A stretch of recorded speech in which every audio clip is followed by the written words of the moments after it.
Good afternoon, everyone. And thanks so much to Lorna and Maeve and everyone for the invitation to be here today.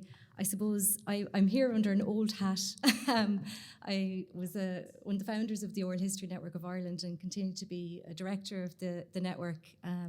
But my other hat is as Heritage Officer in Kilkenny County Council. So I'm delighted to be able to bring some of our oral history work into the work of the Heritage Service in Kilkenny County Council. And I'd like to also acknowledge my colleague Alicia Dunphy here, our local studies librarian, and my colleague from the Heritage Council, Alia, who'll speak to you next.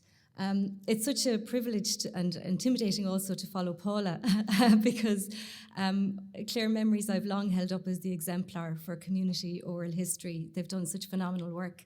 And I remember the first time I heard of them was back in 2010 when I heard Tomás Mac and Mara speaking.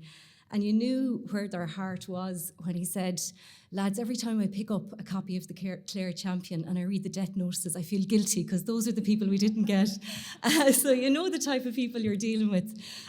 Pure passion, pure heart, and just that real care and love for your community that you want their stories to live on and inform the futures of those communities. I suppose the Oral History Network of Ireland was founded in 2011, and it was founded out, I suppose, in response to kind of a groundswell in the collection of oral history. I suppose the technology around it had gotten a bit better. Local studies and local history was becoming more appreciated, belatedly so.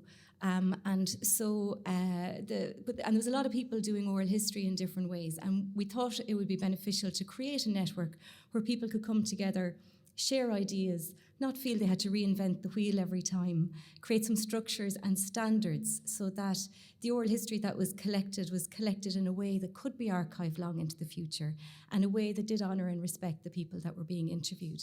And also to advocate, which we continue to do, for the archiving of oral history, for it to be, a valued part of the historical record in Ireland. And we do a lot of advocacy work in that regard. I suppose to bring it back to its basics, and I'm probably preaching to the converted here, but what is oral history? And we've two, I suppose, definitions of it here. One by Don Ritchie, who was the Senate historian in the US Senate for many years. And he just talks about it collecting memories and personal commentaries of historical significance. Valerie Yao takes it a little bit further and talks about entering into people's worlds and having the privilege of sitting with that person and having them share their testimony with you. And I suppose a sense of meaning being created out of all of that.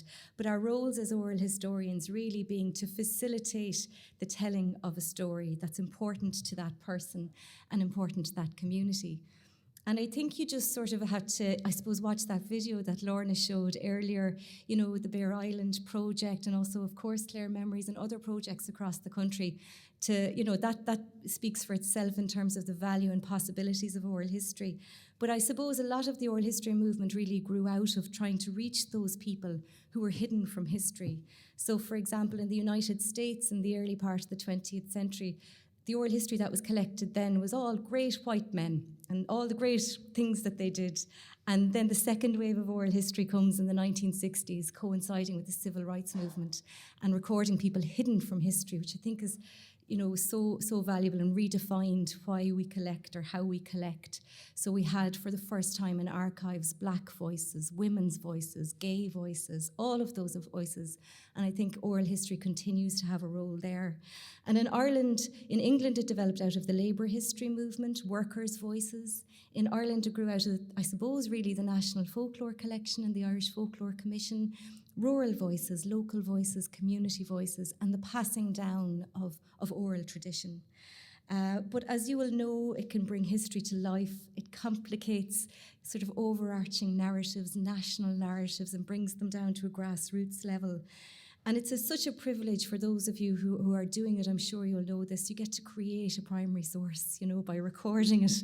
And you get to sit down with the primary source. It's awful to call a person that. But really ask questions, and the questions that you can't ask, a minute book in an archive, as valuable as they also are. And I suppose it's that in invigorating communities, and like what Paula was saying, that playing back, and bringing those stories back into the public consciousness. And it's a grounding thing, I think, in a world where we're all so virtual, or were at least during, COVID. And also the amount of suitcases I've seen come down out of attics over the years recording oral history, with amazing photographs and letters and all sorts. So it's such a rich thing. But I suppose my main message today is really about considering the end at the beginning of a project. And we all like to go out and record interviews, as Paula was saying, it's the fun part of it. But I suppose we really push an ethical approach to oral history, placing the integrity of the process and the wishes of the interviewee at the very heart of what you do.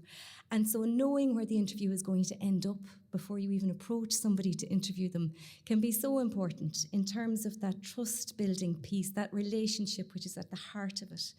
And being able to say, this is where it's going to be. This is how it might be used. This is where people will be able to listen to it. And I think, we mightn't always be able to answer all of those questions at the beginning of a process, but I think that's the thing that sort of makes an interviewee feel reassured, I think, and that they can trust that whatever commitments you've made to them with regard to that interview will be honoured and will be respected, and it won't keep them awake at night. And I suppose it's that kind of, it's the building of the relationship before the interview. It's the cup of tea after an interview. It's the phone call the day after, again, to say, how are you doing? How are you feeling about it? It's putting the CD in the post for them to have a listen to it. It's checking back into it and say, well, what did you think of it? Are you happy with it? And it's that whole principle of doing no harm in the process of doing oral history. And I suppose in terms of archiving oral history and its long-term archive, it's that relationship and dialogue in the moment of the interview that is so important, but keeping that kind of in mind in all of these stages of the approach. I suppose I'm going to just click through slides here. I'm not really going to talk through all of them, but just to say that one way in which the Oral History Network may be able to help communities is through our training workshops. We do training workshops in every aspect of the process. We've really benefited from partnering with Lorna and ICANN over the years. We've done joint training sessions, which we've really found enriching and learned a lot from. And I suppose there can be a lot of, technicality and things like that around archiving, and the ground is moving a bit on it. And maybe where the Oral History Network can support is by reassurance. It's kind of like, look, this process is okay, these standards are okay, this is a workaround, and being able to, offer a little bit of guidance along the way. And I suppose this is really preaching to the converted, but again, it's all about the long-time preservation of collections. And I always feel that if somebody has taken the time to give you their time and telling you their story, then I suppose we have a duty of care to make sure that that's kind of preserved in the way in which they wish for future generations. And we do our best to ensure that it's kept for future generations. And also it's so important to manage the recordings and the documentation of the interviews in a way that facilitates access, in a way that can manage sort of closure periods. If somebody said, look, I'll do an interview with you, but I don't want it to see the light of day until I'm 6 feet under, which is sometimes the case. Or could you cut that bit out? Or at least cut it out until, this happens. I interviewed a man once, and I thought the interview went great. I didn't see anything, no red flags, but he phoned me up the day after. He goes, listen, I said something about Dev in that interview. And I was like, right. And he said, now, myself and my wife would have been of different traditions, and, out of respect to her people, maybe you might cut that bit out until after she's gone. And I said, well, look, in fairness, Michal, we've no way of knowing when she'll be gone, but, she's 85 now. Would we put a 30-year closure maybe on it or something? And that's what we ended up doing. But you never know what's going to upset people or keep them awake at night. You can take a screenshot of this, but really these slides are here so that Lorna can share them, and whoever wants to look at them can look at them. But that's a question we often get, is how do we record, and about the equipment as well. And so, what type of audio recorder to use, And I suppose one of the messages in terms of archiving is get the best sound quality you can in the moment of the recording, because the editing afterwards, can do so much, but I suppose it's not magic either.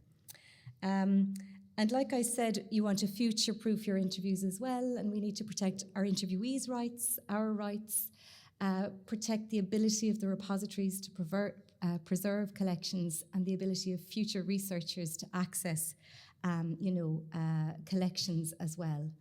And we talk a lot about informed consent and people really having knowledge about the interview that they're doing with, the knowledge of the process that they're engaged with. We have guidance on our website which may be beneficial around different models in terms of ownership and copyright and, I suppose, shared ownership of interviews. And also GDPR is the thing that, it's in all aspects of our life. As my mother would say, it's like the poor, they're always with us. It's GDPR is always with us in everything we do. And there are also guidelines on our website around that as well. And I suppose it's really important to have that paperwork as well, again, to help the chances to help your archive out and to protect everyone around recording. And we have templates for those types of agreements on our website as well.